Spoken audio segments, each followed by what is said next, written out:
agora as coisas vão ser muito rápidas, muito velozes.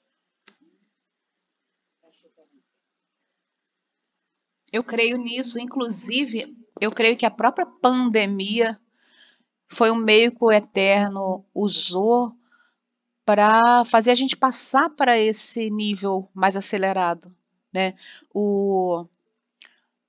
Tinha 2 anos que o Eterno falava para mim, vai para a internet, vai para a internet, a congregação tem que ir para a internet, a gente não ia. Então a gente não ia, ele arrumou um jeito de obrigar a gente a ir, né? Uhum.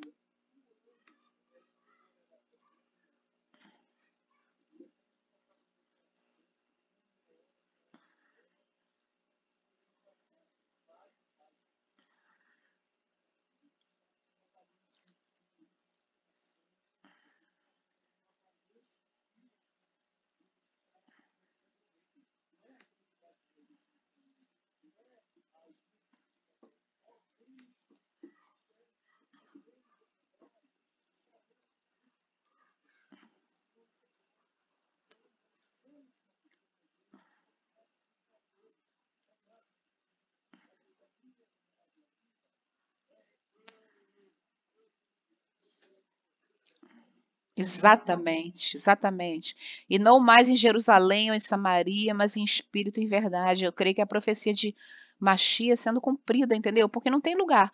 Você está aí em Belém, Leocádia está lá no sul, a Lúcia está aqui, Miguel está aí no norte, Iraci e Cláudia no sul também, Leandro no meio do caminho, né? Cláudia. Então, não tem mais isso, né? A profecia de Machia sendo cumprida e nós aqui em união. Não existe mais essa coisa de lugar. E eu creio que realmente foi isso. Mas, o Shaul, você demorou para fazer o site, mas quando você fez, né, arrebentou. Porque, gente, o site dele, Jairitas do Caminho, é sensacional. Tem todos os recursos que você pode imaginar, gente. Acessem para estudar, é maravilhoso. Fala, Cláudio.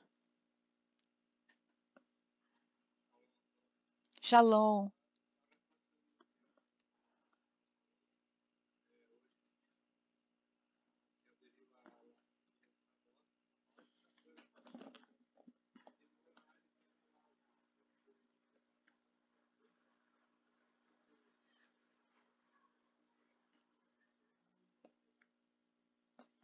Uhum,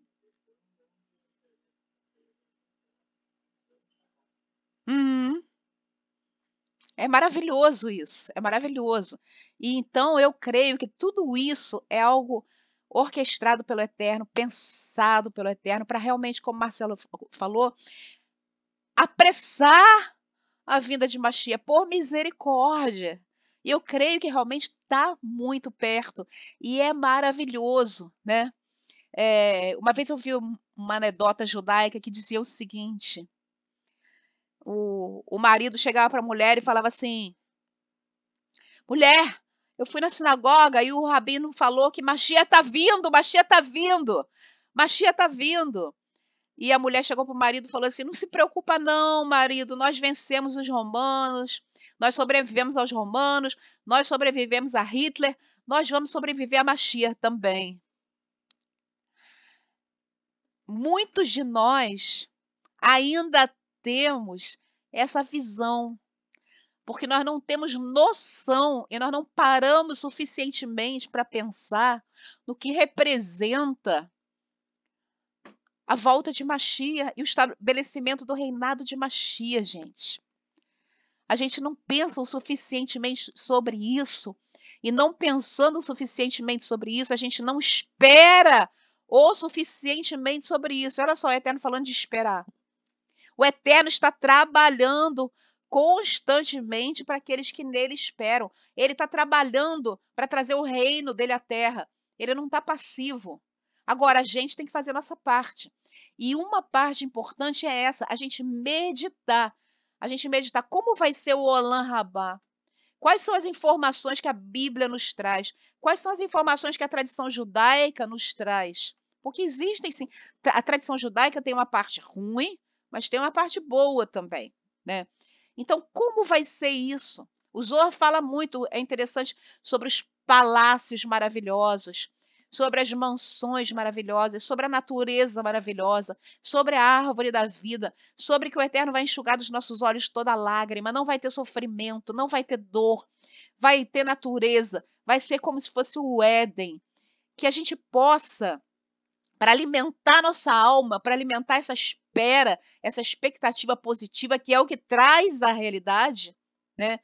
As coisas, a gente possa todo dia parar e meditar um pouquinho sobre o Olam Rabá, né?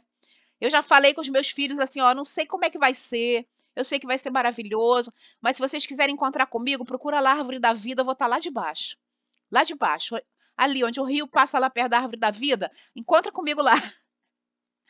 Porque, gente, a gente tem que encher o coração dessa expectativa e desse desejo da volta de Mashiach.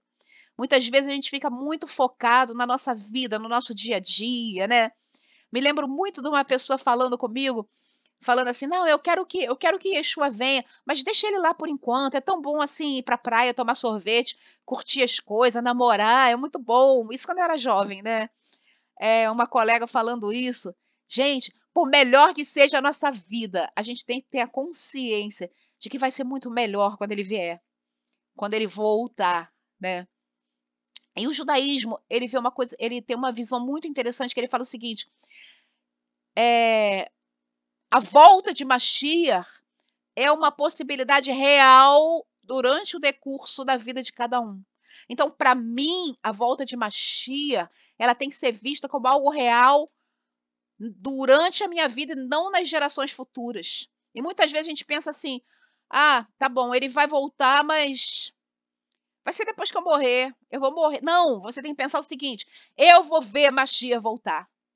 O judaísmo crê isso, né? No caso, eles falam: eu vou ver Mashiach vir. Porque eles creem que ele ainda vai vir, infelizmente. Ainda creem porque os olhos vão ser abertos. Mas nós que sabemos que ele já veio, que ele vai voltar, a nossa crença correta é a seguinte: eu vou ver Mashiach voltar. Eu não vou ver a morte, eu vou ver ele voltar. Vem, Maranatá, vem, Mashiach. Yeshua. Fala, Adalberto.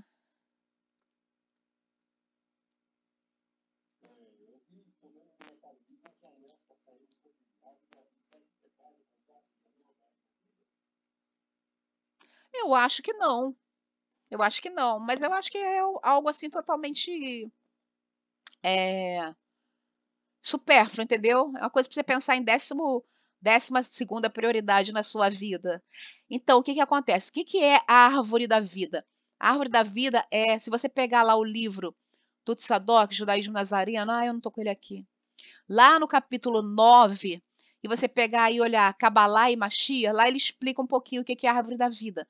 A árvore da vida não é nada além de uma figura, uma alegoria que explica de uma forma figurada alguns conceitos do eterno e do relacionamento dele conosco. Então, a árvore da vida em si não é pecado. Agora, algumas pessoas pegaram essa árvore da vida, esse diagrama da árvore da vida, e transformaram isso numa idolatria. Transformaram isso num símbolo de algo distorcido, de uma cabalá distorcida, de esoterismo, entendeu? Então, é algo assim que eu não vejo sentido em você ter um anel da árvore da vida. Agora, eu vejo sentido em você estudar a árvore da vida no livro do Tzadok, tá? Que explica alguns conceitos muito legais, inclusive a questão de Yeshua ser uma Kenumá, uma manifestação, uma essência do eterno. Ajuda a gente a entender. É como. Deixa eu explicar. É tipo assim. Sabe quando você está aprendendo matemática? Tá? Aí o professor quer te ensinar Pitágoras, né? Que é o seguinte: a soma do quadrado, a raiz quadrada da soma do quadrado dos catetos é igual à hipotenusa. Se ele te falar isso, fica difícil de você entender.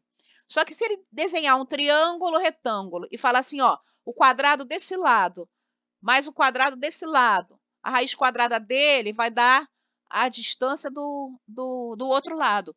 Com um diagrama, fica mais fácil de você entender determinados conceitos. A árvore da vida é isso, é um desenho que te capacita a entender melhor determinados conceitos. Ela por si só não tem é, um cunho positivo ou negativo, ela é uma explicação.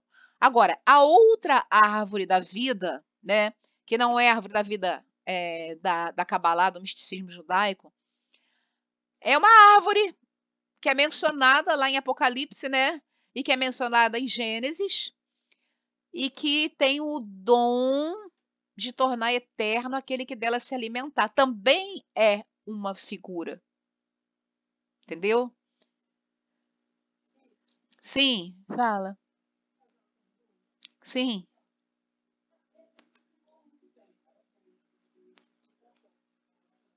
obrigada.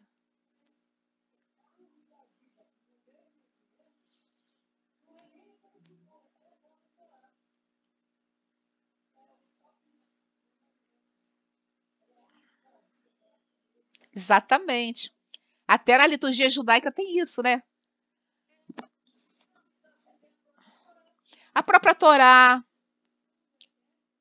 a- exatamente. A Torá viva que é Yeshua, o próprio Eterno que se manifesta como Yeshua. Então, ela é uma figura para aquilo que nos dá vida eterna, entendeu? Fala, Cassiana.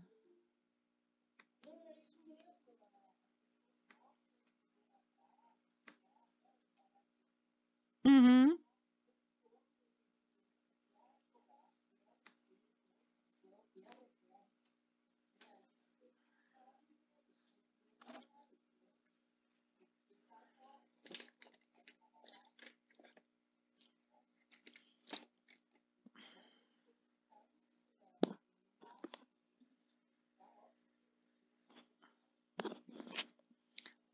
Beleza. Quer falar, Dalberto?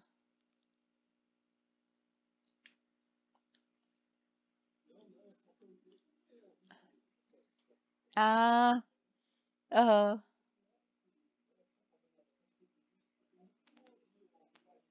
Tem sim. Isso.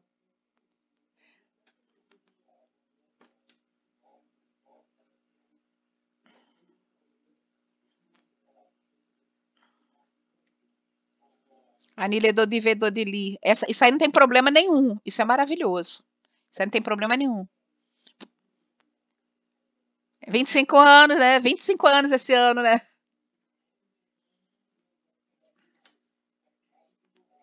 Aham, aham.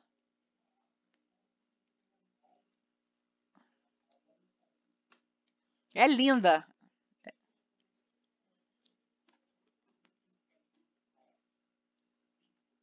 Uhum. É por isso é necessário a gente se informar e a gente discernir, né? É aquilo que o Sadoc estava falando hoje. O inimigo, ele não se apresenta como inimigo. Ele não se apresenta como mentira, ele se apresenta como sofisma. Então, é aquilo que o Rav Shaul falava, né? Examinar de tudo, retende o que é bom. A gente tem que filtrar. Mas para a gente poder filtrar, a gente precisa conhecer a Torá. Como é que a gente vai discernir o certo do errado se a gente não sabe o que é o certo? Se a gente não tem o certo dentro de nós.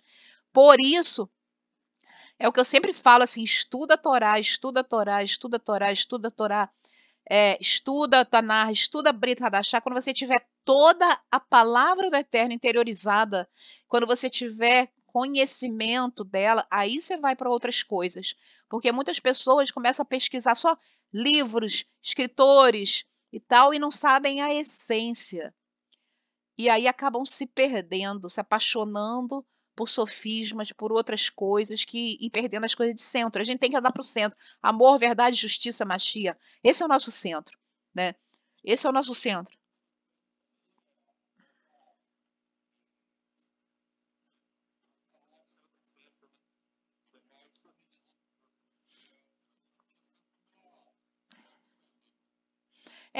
Olha só, nada da Sefer é puro, tá? Cuidado. Em vez do Tanar da Sefer, o que eu recomendo é a Bíblia Judaica completa, porque aham, aham, aham. Pois é.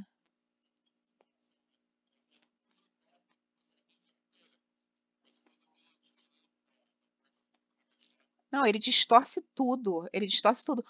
Ontem na Haftará da Torá da Sefer, gente, tudo aquilo que diz respeito à Machia, ele acrescenta explicações para desviar a pessoa de que possa ser Yeshua. É impressionante, é impressionante. Eu realmente eu tenho que eu até tenho a misericórdia da alma do Jairo Friedland, porque ele está levando muitos ao erro, sabe? Por oposição à Machia e ao cristianismo. Infelizmente, a realidade é essa. Mas tem uma coisa que é muito importante mencionar no judaísmo. O judeu, ele tem uma fé incrível em Mashiach. Embora ele não creia que Mashiach já veio, ele crê no Mashiach que virá. E ele crê de uma forma muito positiva. Ele crê que o mundo está cada dia melhorando e caminhando para essa volta, para essa vinda, né, para ele de Mashiach. Fala, Marcelo. Fala, tchau. Você se escreveu aí Marcela, estou me chamando de Marcela.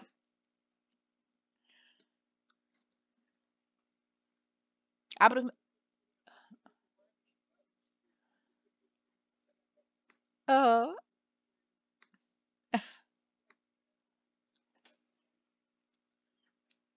Sim. Aham.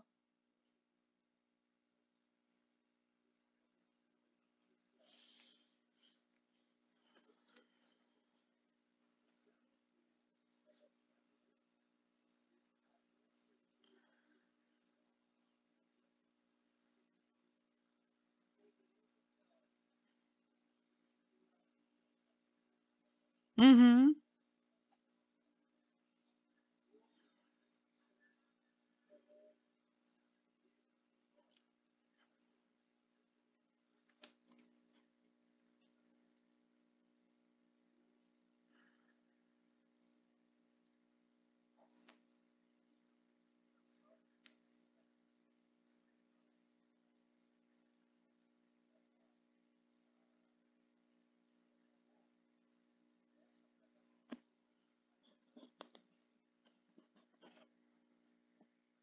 Uhum.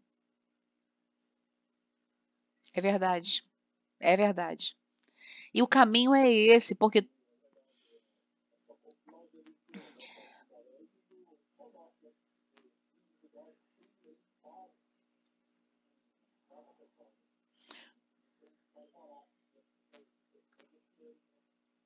Não, mas tem livros judaicos sensacionais, sensacionais, né?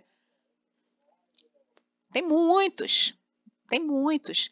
Agora, o que acontece é o seguinte, é sempre ler discernindo e ler depois de conhecer a essência profundamente. Você conhece, né, Adalberto? Você já foi pastor e tudo, você conhece. Você conhece muito bem a palavra. Você não vai se deixar desviar. Mas, exatamente, exatamente.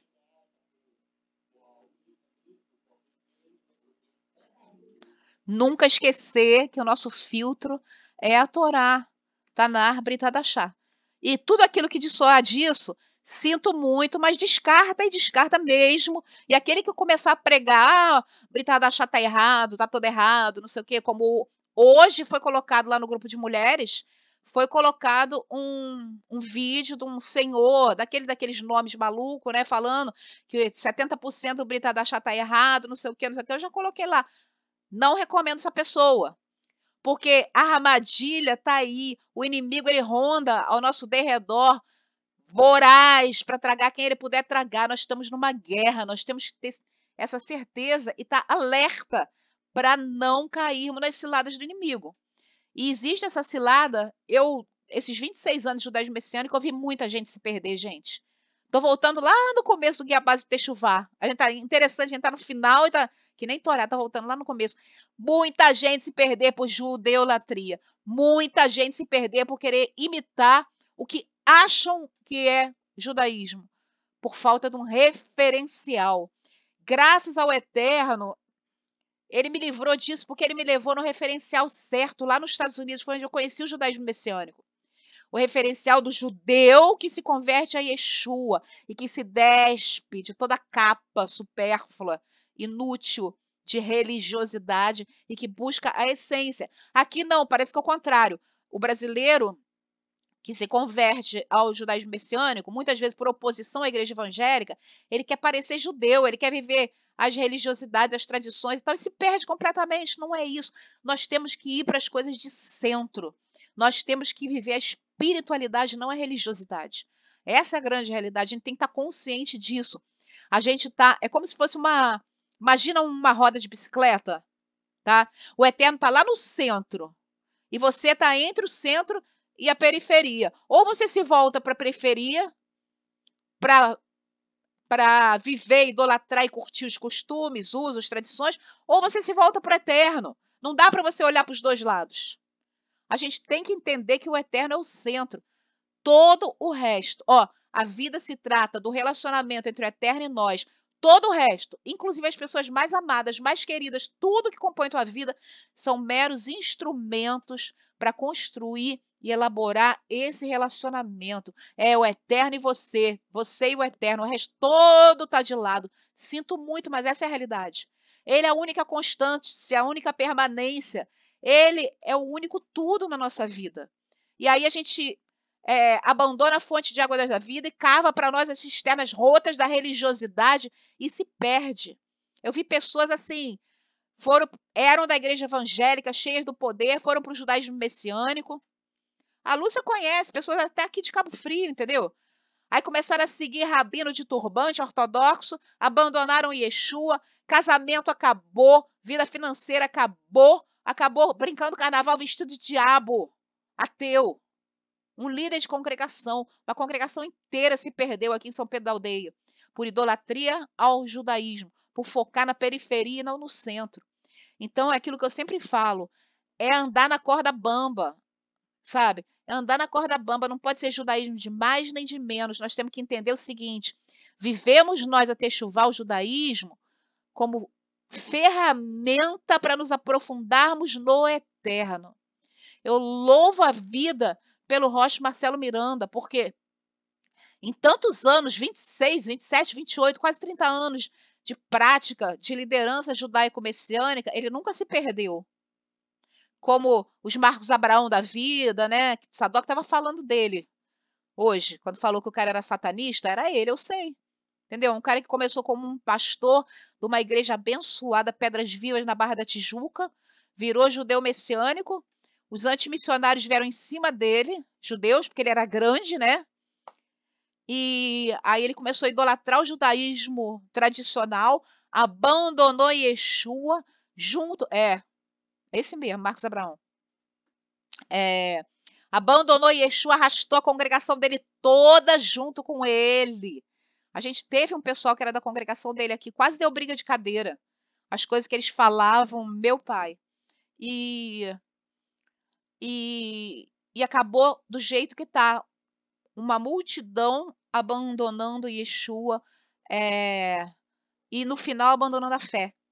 O enredo é sempre esse. Muda o cenário, muda os personagens. Você conhece, né? Pois é. Um cara inteligentíssimo que se deixou iludir por dados. Olha só que coisa interessante. Nesse ponto, o diagrama da árvore da vida ajuda a gente muito, né? A árvore da vida ela é composta de 10 sefirot, 10 sopros do eterno, todos interligados, né? Interligados entre eles, que é Keter, que é o eterno, Hormah Binah, sabedoria e entendimento, Resed Gevurah, que é a misericórdia e a justiça, né? Tiferet, que é a perfeição, o equilíbrio, a beleza, Netzahod, honra e glória, Yesod, que é o fundamento, e Malhut, que é o reino, o mundo material. Mas tem uma sefirá que ela não está ligada às outras, um elemento. Esse elemento se chama Dat. Dat quer dizer o conhecimento pelo conhecimento. O conhecimento intelectual. Você encher a tua cabeça de dados, de saberes, de conhecimento, em tal livro está escrito isso, porque a tradição é essa, porque isso, aquilo. Sem você ligar isso, a submissão ao Espírito do Eterno, a busca do Espírito, a busca de santidade, a busca de relacionamento com o Eterno, a busca de vida com Ele, O próprio judaísmo tradicional diz que Da'at pode ser algo extremamente positivo, mas extremamente negativo também. E o que eu tenho visto é isso, é pessoas que enchem a cabeça de conhecimento, mas esquecem do amor, esquecem do espírito do eterno, da submissão do eterno, do relacionamento para com o eterno, se perdem totalmente, como Marcos Abraão se perdeu, como teve um outro cara que ele era fera, ele começou muito cedo, Shaul Ben Zion, não sei se vocês conheceram. O cara é sensacional, abandonou Yeshua também, entendeu? Abandonou Yeshua de uma forma assim horrível. Tinha um outro lá no Rio de Janeiro, eu cheguei a frequentar algumas vezes a congregação dele. Ele era muito rico, cara muito rico. Ele era, eu acho que deve ser até colega do Sadoc, ele era do Ministério Público. Tinha muito dinheiro, então as festas, tudo ele bancava, tudo com comida judaica. A gente gostava. E ele estudava muito a palavra, muito, muito, estudo, só palavra, só palavra, só palavra. Se perdeu de Machia também. Muita palavra, pouca oração, a gente se perde. A oração é o fundamento de tudo.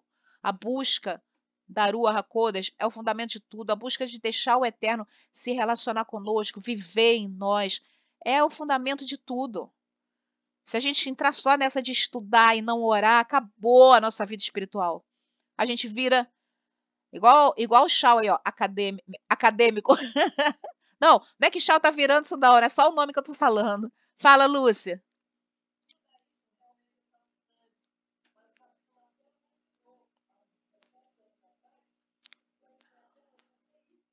Isso.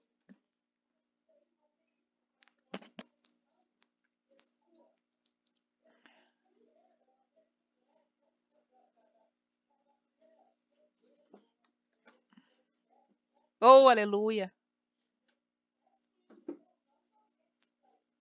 Uma meta. Uhum. Exatamente. Exatamente.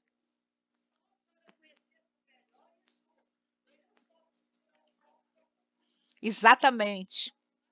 Exatamente.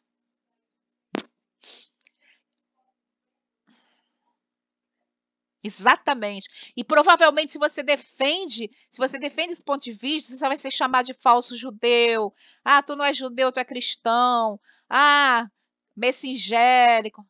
É, exatamente. Exatamente. E aí você vai falar, sabe o quê? Eu não quero agradar homens, eu não estou aqui para agradar judeu, eu estou aqui para agradar o eterno. Não me importa a ótica de homens, me importa o que o eterno vê e o que o eterno pensa. Porque muita gente, vou te falar, muita gente se perdeu no meio do caminho. Eu vi muita gente. Ele é o caminho, a verdade, a vida. Ele, ele é o caminho. Então, principalmente, tá? Para quem já o conheceu, quem já conheceu a vida que ele é e abandona, já era. Entendeu? Não vou dizer que não haja volta, não, porque há.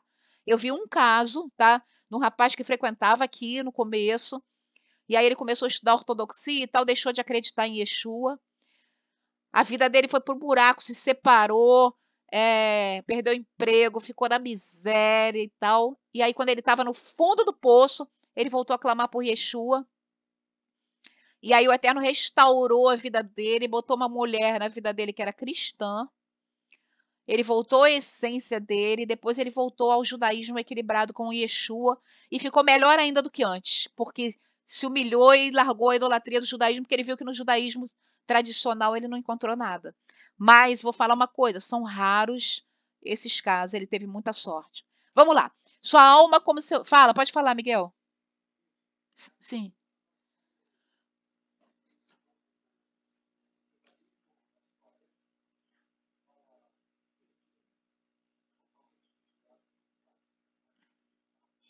Uhum.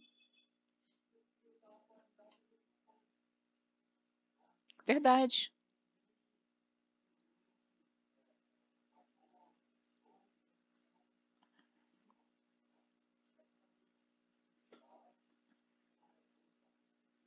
Uhum. Uhum. Uhum.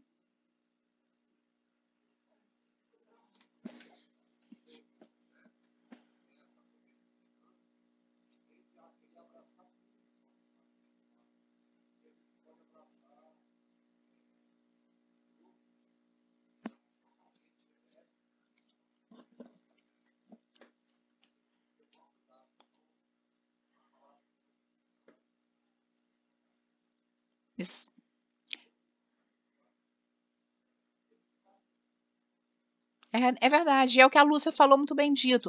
O judaísmo é apaixonante, ele é lúdico, ele é colorido, ele faz a gente se sentir especial, né? Os homens, então, gente, bota a capa do super-homem, olha lá, aquele talite lindo, você faz uma bênção em código antes de jogar por cima de você, você abre a arca, carrega aquele objeto mágico, né? Você fala numa língua diferente, você fala em código. Gente, isso pro ego é uma maravilha. Você é um povo especial, você é um povo separado, você é melhor que os outros, você é mais profundo, você sabe mais. Gente, olha quanta armadilha pro ego. Quando o próprio judaísmo fala que o único veículo de Hasatan é o ego. O único veículo que a Satan tem para entrar na nossa vida e para agir na nossa vida é o ego.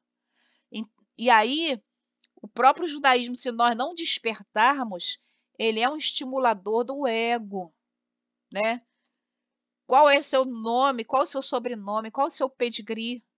Né? Então, a gente tem que tomar muito cuidado com isso, porque essa é uma prática que vai contra a própria teoria do judaísmo. O judaísmo tradicional hoje, ele se desvirtuou da sua essência, porque a essência do judaísmo é a Torá, e a Torá ela é boa, ela é pura, ela é santa. Só que o homem é caído e corrompido e trouxe acréscimos e práticas, né, que não tem nada a ver. Quando eu fui em Israel, muita gente eu vi lá rezando no túmulo de Davi. Por quê? A alma tem consciência de que precisa de um mediador. E aí o judaísmo, como não quer aceitar Yeshua e reconhecer Yeshua como mediador, como Mashiach, o que eles fazem? Eles procuram substitutos, né? A questão da capará. O que eles fazem no Kippur? Pega uma galinha morta e passa em cima da cabeça. Gente, é uma cegueira espiritual tão grande, né? Aquela galinha morta passada em cima da sua cabeça vai expiar seus pecados. Por quê? Porque eles não têm, eles estão na perplexidade, porque não tem mais templo, não tem mais sistema sacrificial. Então, homens criaram artifícios e subterfúgios fracos, né, para substituir o insubstituível, que é o sacrifício de Mashiach. E aí tapam o sol com a peneira. E aí você sai da igreja evangélica porque você está injuriado com algumas coisas lá e condena tudo relativo ao cristianismo, e por oposição ao cristianismo você embarca num monte de furada, num monte de mentira de Satanás. E aí você começa a querer buscar a aprovação da comunidade judaica, das sinagogas. O que eu tenho para dizer para vocês é que isso nunca vai acontecer, a não ser que você tenha a ketubá da sua mãe e a ketubá da sua avó. Contrato de casamento da sua mãe, contrato de casamento da sua avó. Se não tiver, você nunca vai ser um deles. E se você está querendo ser um deles, eu sinto muito, mas eu quero te dizer, você está no caminho errado. Você tem que buscar ser um servo do Eterno, nascido de novo, vivendo em comunhão com Ele. Essa tem que ser nossa meta. Fala, Adalberto.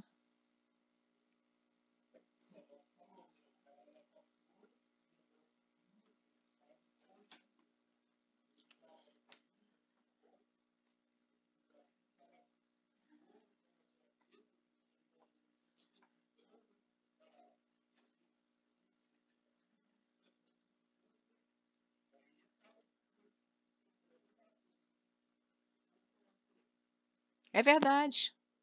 É verdade. Gente, eu conheci um cara, Pastor Maciel. Sempre existiu, isso é do ser humano. Existiu lá atrás, quando só tinha judaísmo, não tinha judaísmo messiânico, e existe até hoje essa tendência a deturpar a Torá. Sempre. Você vê, ó. Aleluia, Cláudia. Olha só, o povo de Israel entrou na terra prometida, tá? Na segunda geração já estava em idolatria. O ser humano é corrupto, essa é a realidade.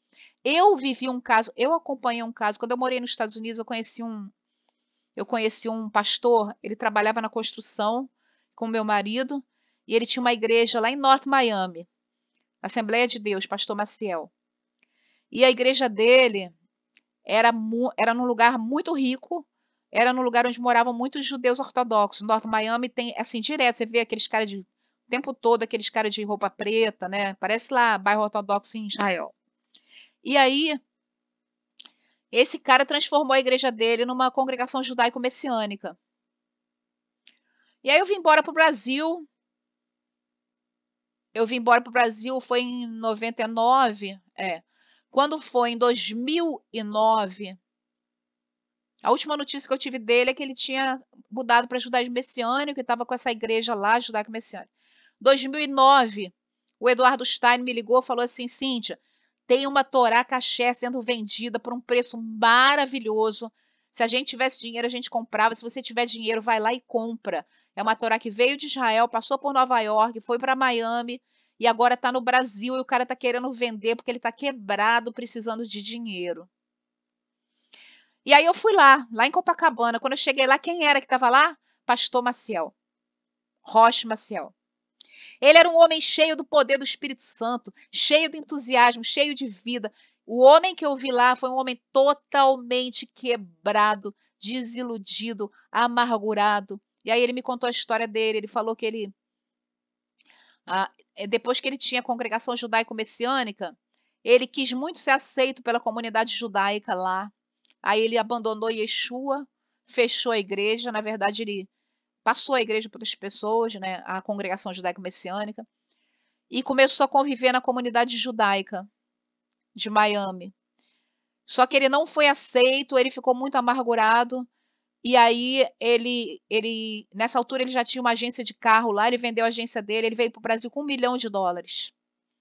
Montou uma agência de carro no Brasil, achou que aqui ele seria aceito na comunidade judaica, os filhos dele, as filhas, naquele sonho dele, né, de viver o judaísmo, de ser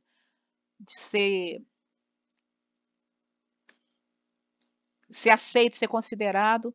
Não foi aceito, faliu, perdeu tudo que ele tinha, perdeu a fé, desanimou e estava vendendo a Torá Caché que ele tinha.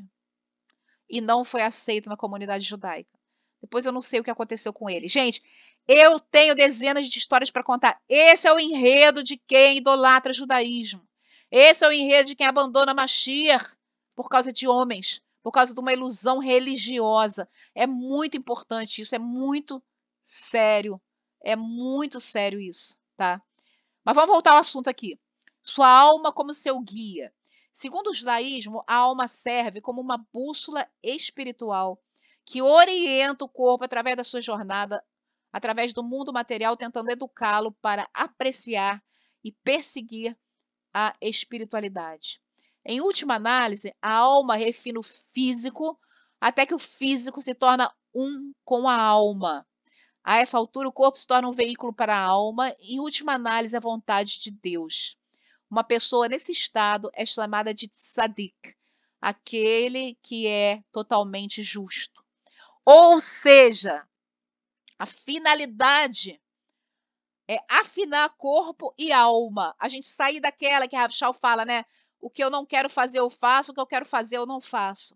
A gente ir pela aproximação com o eterno, dominando os desejos da carne, os desejos do ego, os desejos da compulsão. E ser guiado cada vez mais por Ruach HaKodesh. Ser guiado cada vez mais pelo Espírito do Eterno. Porque quando você é cheio do Espírito do Eterno... Shalom, Rose! Muito bom. A Rose está lá na Holanda, gente. Olha que lindo. Tá linda e cheia de cachecol. Olha, quando a gente está sendo guiado pelo Espírito do Eterno, quando a gente é cheio de Ruach Elohim, né? Essa dicotomia, ela vai desaparecendo. O Espírito de Deus, ele atua sobre a nossa vontade, sobre as nossas compulsões, sobre os nossos medos, né? Até que a gente fale, não sou mais eu que vivo, mas Mashiach vive em mim.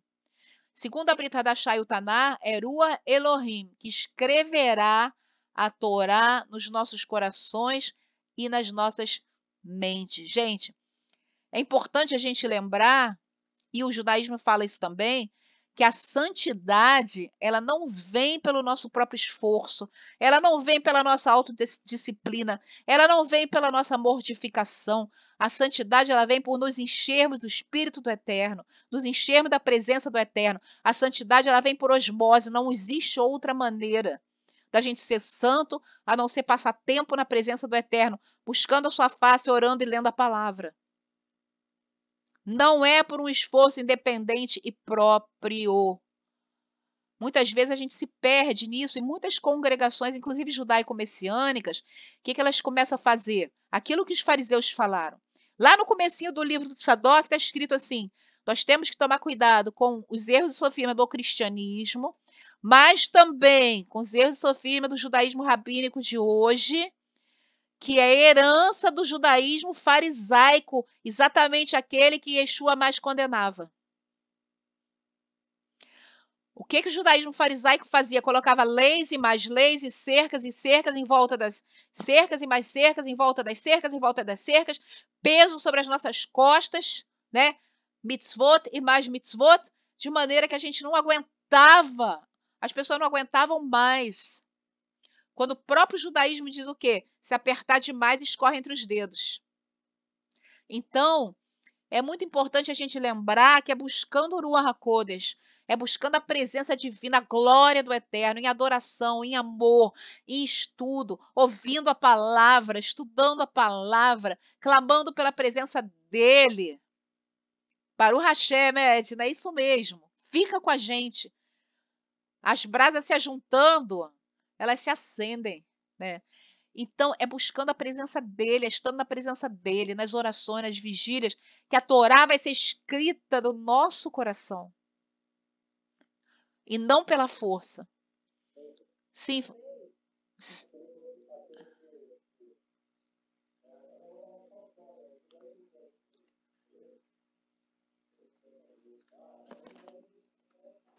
Uhum.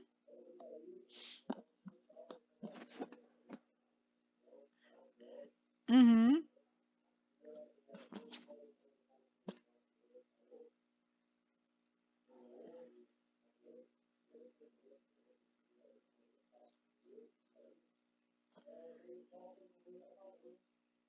Uhum.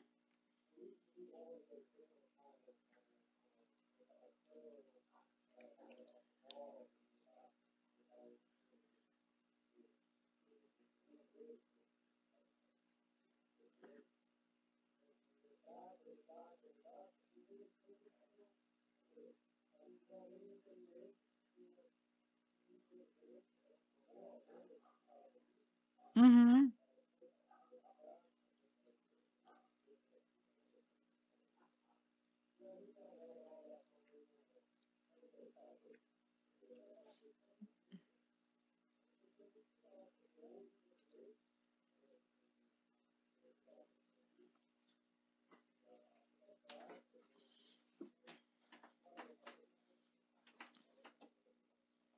Exatamente, exatamente. Agora, se você vê o judaísmo, por exemplo, de Yeshayahu, o judaísmo de Davi, né? Você lendo os salmos de Davi, o que você vê ali? Amor e relacionamento. Você vê arrependimento profundo no momento do pecado. Você não vê perfeição, você vê ali um homem com dores, com medos, com ansiedade, né? Por exemplo, quando eu estudei psicanálise, a gente estudou os salmos, a personalidade de Davi. Era um homem que ele mostra ele claramente que ele teve síndrome do pânico, ele teve crise de ansiedade, ele teve depressão, mas ele se derramava no eterno, foi chamado homem segundo o coração do eterno. Se você vê o judaísmo de Isaías, lê o livro de Isaías para você ver, é amor, é relacionamento, é paixão do eterno por nós e do homem pelo eterno. Não é aquela coisa fria, ritualística, morta, que nós temos visto no judaísmo rabínico de hoje. É bem diferente, né? E é tão claro, porque você vê que no próprio Shema, que todo judeu repete de manhã e de tarde, fala o quê? E amarás o eterno teu Deus de todo o coração, de toda a alma, de todo o poder. Está claro ali que a essência, o caminho, a chave é o amor. Não tem outra chave, né? Mas aí o homem que quer estar no controle, e religiosidade é controle de um sobre o outro, né? Não, porque você não fez a bênção da água antes de beber. Não, porque você não fez a bênção exatamente nessa receita de bolo aqui. Eu me lembro, gente, a gente vai crescendo, vai adquirindo intimidade com o Eterno e vai vendo. Quando começou a pandemia, foi antes da pandemia isso, a gente tinha serviço de Shabbat aqui no sábado de manhã, lembra, Lúcia? E aí eu comecei a ir sozinha com Davi para a congregação. Falei assim, vou fazer o Kabbalat Shabbat, eu e você, Davi. Primeiro dia que eu fui, eu cheguei na congregação, peguei o Sidur e comecei lá, né? Yedid Nefesh, Lehuneranena.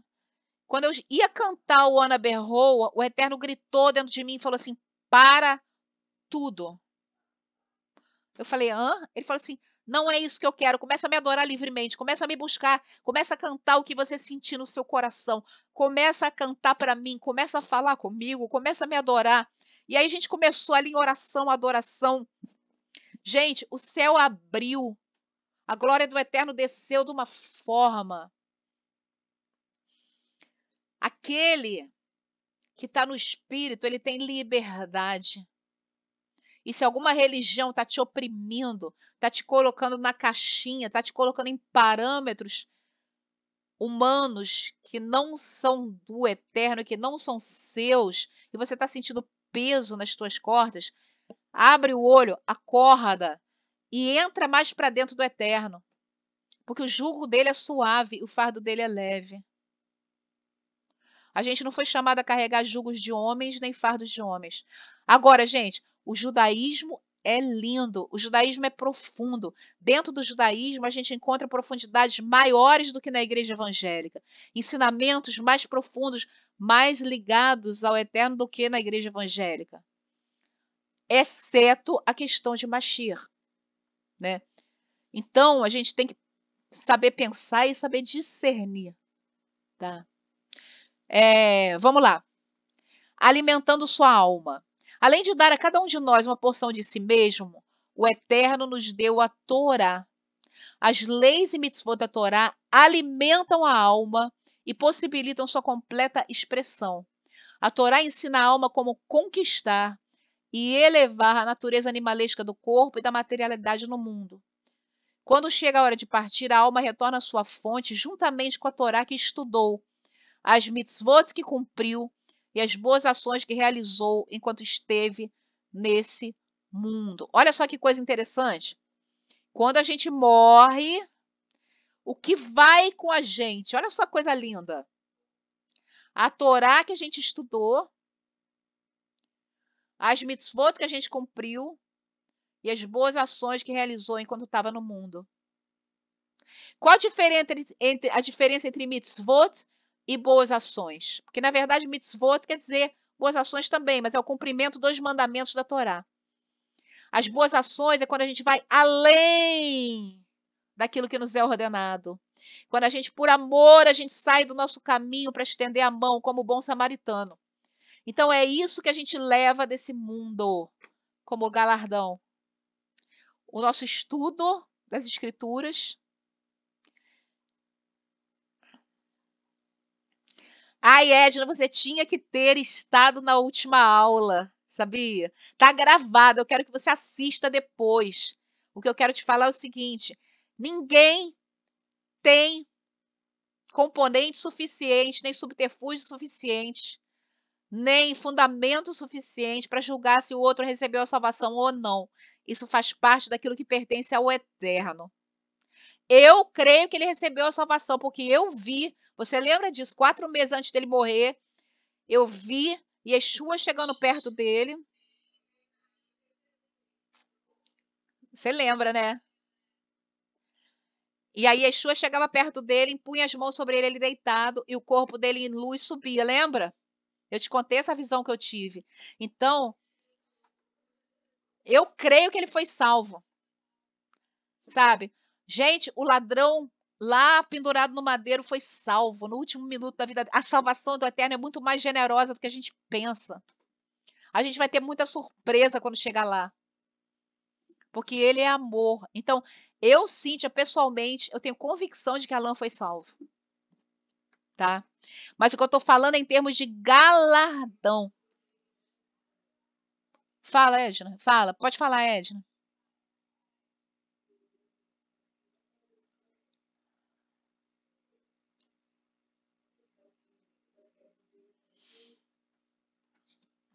Uhum.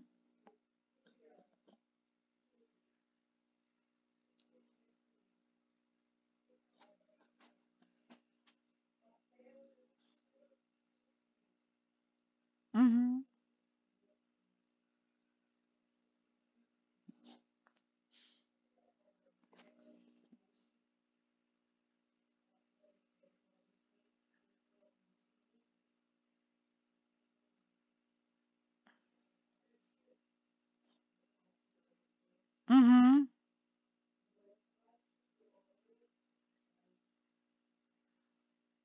Não é fácil. Uhum. Não é fácil porque vai contra a ordem natural das coisas, né?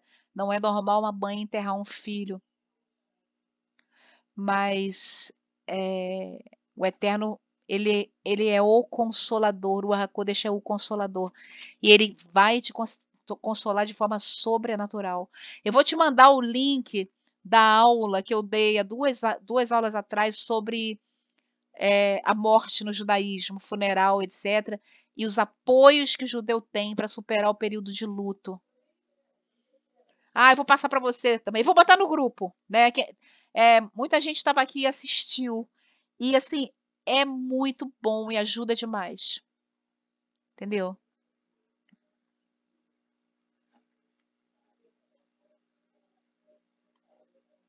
Uhum,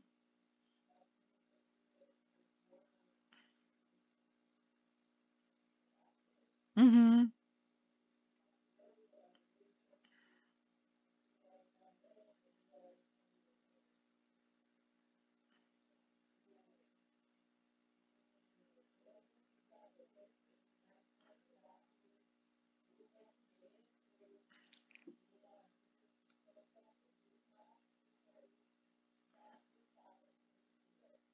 aham.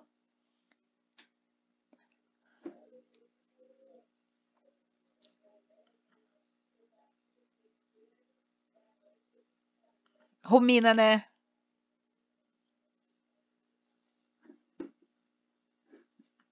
Ah, mas é assim mesmo, você é guerreira. E eu tô muito feliz com a presença da Lúcia aí, que tá assistindo todas as aulas. Eu tô tão feliz, Lúcia, com esse avivamento que tá acontecendo na sua vida. Isso é maravilhoso. Muito maravilhoso. Rosa, fala aí, você levantou a mão.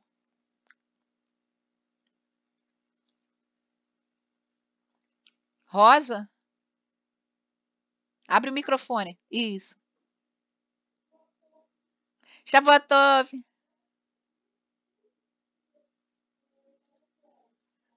tá bom. Bom ver você aí.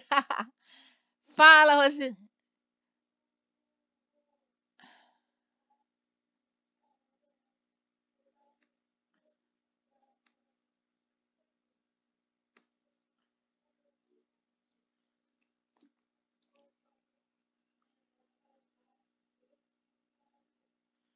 Amém. Obrigada. Fala, Rose da Holanda.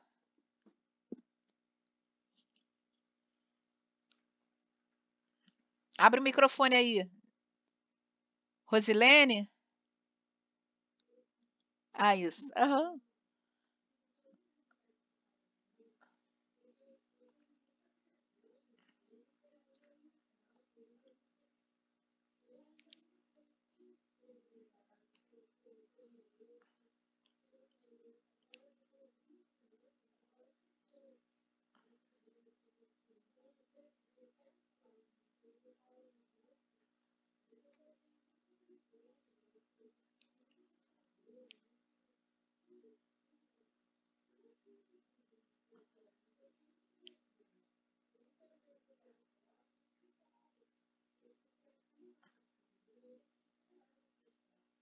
Ai, que bom.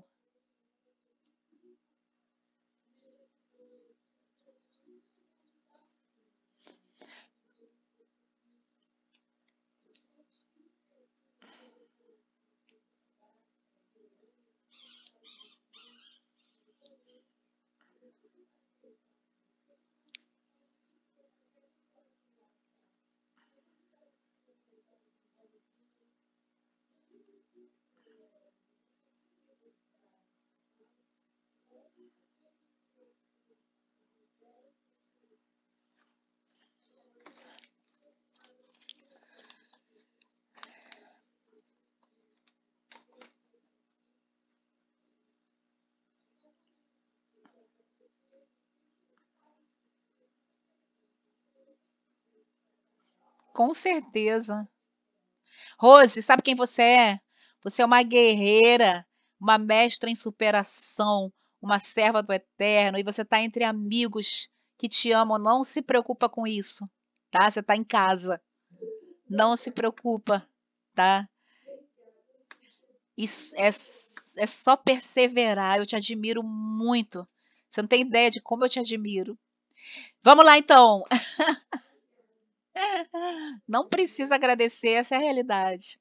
Então, no entanto, um judeu vive fora da Torá ou em contradição com ela, a alma divina e pura se torna impura e manchada, a menos que faça sincera techuvá, retorno, arrependimento durante a vida, a alma permanece dessa maneira até se separar do corpo quando retorna à sua fonte de mãos vazias. Então, o judaísmo, ele pensa exatamente como o cristianismo judaico-messiânico pensa. O que é? Um abismo chama outro abismo. Quanto mais a pessoa se santifica, mais aquela pessoa vai ser chamada a se santificar. As tendências, elas vão se acentuando. Ao passo que quanto mais a pessoa se afasta do eterno, mais ela vai ser chamada a se afastar. Ela vai se afundando cada vez mais no pecado, na frieza espiritual, ou ela vai cada vez mais se aprofundando no eterno. Então, se você ouve, né, seu Yetzer Hatov, a sua inclinação para o bem, ela vai se fortalecendo cada vez mais, porque você vai alimentando-a. Como? Estudo, cumprimento de mitzvot e obras de bondade, tá? Boas ações. Ao passo que se você segue e alimenta seu Yetzer Hará, a sua inclinação para o mal, cada vez mais você vai seguindo a sua própria compulsão e vai sendo inspirado pelo Hassatan, pelo opositor. Exatamente como a gente acredita, né? O judaísmo leva a sério o conceito de responsabilidade individual. Ninguém pode dizer que os outros estão fazendo o que a Torá exige e por isso eu não preciso me preocupar com isso. O judaísmo requer a contribuição única de cada pessoa e o mundo também requer isso. O mundo não pode ser espiritualmente completo sem a contribuição de cada um. Então, é como nós cremos. A salvação, ela é individual. Um não pode salvar o outro. Um não pode melhorar o outro. Se a pessoa não quiser, não adianta. É cada um que tem que querer, cada um que tem que se relacionar e viver a divindade de maneira individual. Isso é muito importante a gente ter essa noção. Você não pode. E agora entrou outro cara, saiu acadêmico. Ah, é o Shaul Ben Shalom. Então, você não pode achar que porque o seu pai é um tzadik, porque o seu irmão é um tzadik. Agora eu conheço esse cara. O seu irmão é um tzadik, ou porque a sua mãe, ou porque você já foi. Não, é individual e atual. O judaísmo acredita muito nisso. Segundo a Torá, a pessoa que cai doente deve procurar a melhor ajuda médica para o seu problema. Não pode simplesmente confiar em um milagre. Ao mesmo tempo, deve rezar e pedir a Deus uma recuperação completa e rápida. O que quer dizer isso? Nós temos que acreditar em milagres, sim, mas nós temos que agir como se não houvesse milagre. Nós temos que orar, sim, mas nós temos que vigiar também. E isso, a gente não está falando apenas sobre a questão da doença física, a gente está falando sobre a questão da doença da alma. A doença da alma, que é o nosso afastamento do eterno, nós devemos buscar corrigir e curar por todos os meios, de uma maneira holística. Miguel conhece essa palavra, de uma maneira integral. Então, se você está tendo uma dificuldade, se você está tendo um problema, se você está em pecado, você vai buscar superar esse pecado, não apenas orando e clamando ao Eterno e pedindo que Ele faça, não, mas tomando atitudes, buscando ajuda em amigos confiáveis, numa liderança confiável, talvez procurando um psicólogo, orando, jejuando, entregando ao Eterno, clamando a Ele, ou seja, entrar com tudo e de forma integral, para que o Eterno possa te curar. Aham. Então, vamos, 8 horas já está chegando, aí a gente pode conversar. Então, é muito importante isso, tá?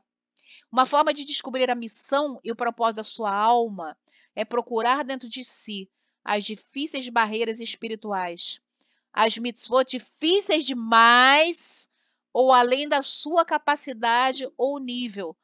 Cada um de nós tem as coisas que vêm com facilidade e as que exigem muito esforço. Aqueles desafios difíceis são sua verdadeira meta e tarefa de vida. Então as pessoas perguntam muitas vezes assim: qual é o meu tikkun? O que eu fui chamado a corrigir na minha vida? Qual é a minha dificuldade? Qual é o meu principal obstáculo a superar? É aquilo que me é mais difícil. E isso, o judaísmo faz uma imagem que é muito legal, que é como cebola. Uma cebola, você pega a cebola, você tem as cascas mais grossas exteriores. E você vai tirando aquelas cascas grossas e vão aparecendo cascas cada vez mais finas e sutis. Eu creio que todos nós aqui não temos mais problema com drogas, cigarro, bebida, adultério, fornicação, né? Esses pecados mais casca grossa. Os nossos pecados são outros. Julgamento, omissão, lashon hará, né? Egoísmo, orgulho, exatamente.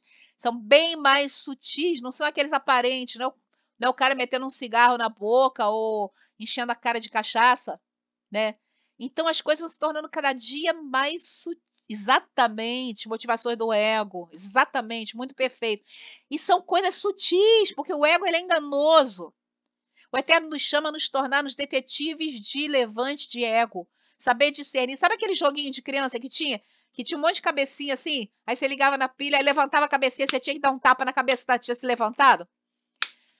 É estapear o nosso ego constantemente. E isso é difícil. Então a gente tem que meditar, é o que a Rosilene falou, eu não me conheço. Qual é a minha dificuldade? O que está dificultando o meu caminho?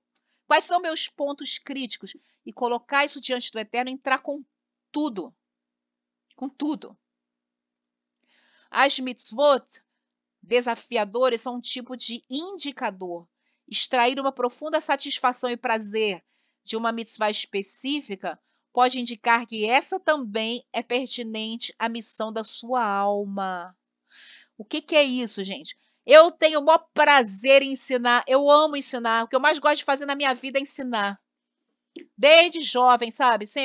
Desde 14 anos. Paixão por ensinar. Então, eu reconheço nisso a missão da minha alma. A minha missão não é pastorear, não é liderar, minha missão é ensinar. E aí, quando a gente reconhece essa missão em nós, a gente tem que focar nisso e desenvolver isso. Porque essa é a missão da nossa alma. Revisar os resultados da busca da sua alma com um amigo ou mentor assegurará que o processo e conclusões sejam objetivos. Muito importante isso. Por exemplo, a Lúcia. Lúcia é muito minha amiga. O dom da Lúcia é trazer pessoas para a sinagoga. É impressionante.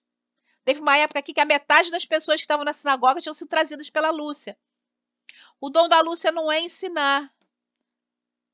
Obrigada, Baruch Hashem. É um dom do Eterno. E eu vejo que, por exemplo, meus filhos, o Ciro mais velho, gente, o Ciro desde criança para dar aula particular, ensinar, é um negócio de doido. A minha mãe é professora universitária. Meu pai era professor. Meu avô era professor. Então, acho que é uma coisa também que vem, né? Tá no sangue também, não sei. Mas, gente, o chamado da Lúcia não é ensinar, o chamado da Lúcia é compartilhar. O chamado da Lúcia é ajudar, né?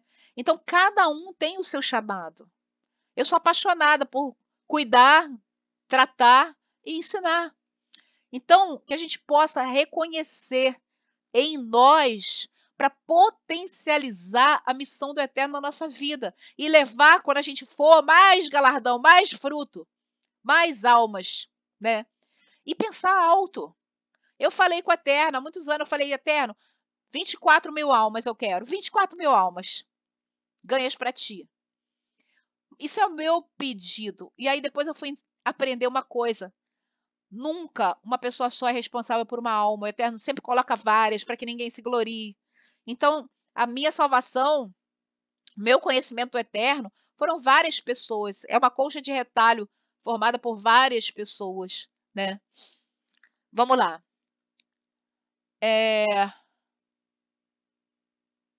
A relação do nosso corpo com a Torá. Não é coincidência aprendermos que as 613 mitzvot na Torá correspondem à parte do corpo humano. Os 248 mandamentos positivos, que são faça isso, se relacionam com 248 membros do corpo, e as 365 proibições com 365 vasos e tendões. A vida ideal é aquela na qual o físico e o espiritual se completam, com cada componente conseguindo o necessário para fazer o melhor possível do seu tempo na Terra. Gente, isso é muito importante. Cuidar da alma, mas cuidar do corpo também. Nós fomos chamados a zelar pelo templo de Ruach HaKodesh, nos alimentando bem, tendo hábitos de saúde. O Shao está zelando lá, ó, pelo pulmão dele, né? Nos informando sobre como agir, os melhores caminhos, nos alimentando de acordo com a Torá, comendo kashrut, né?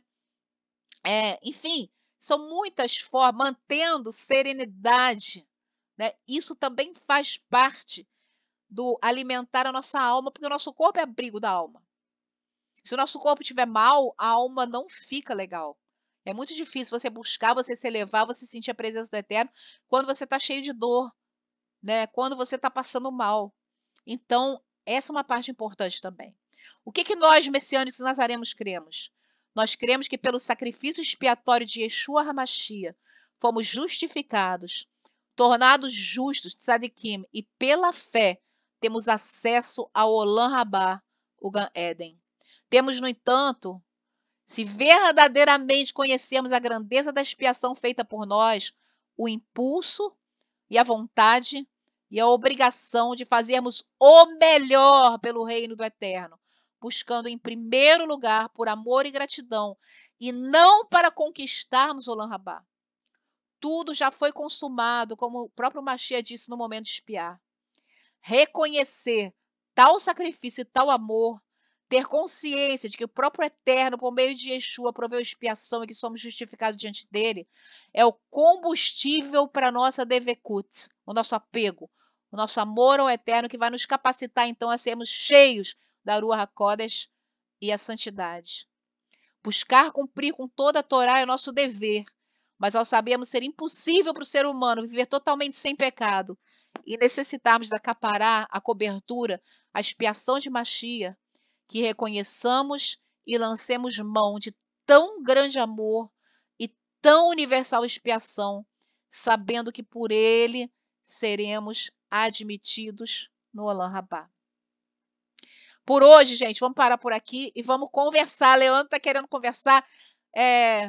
Vamos falar sobre aquilo do... Fala aí, Leandro, o que você quer falar?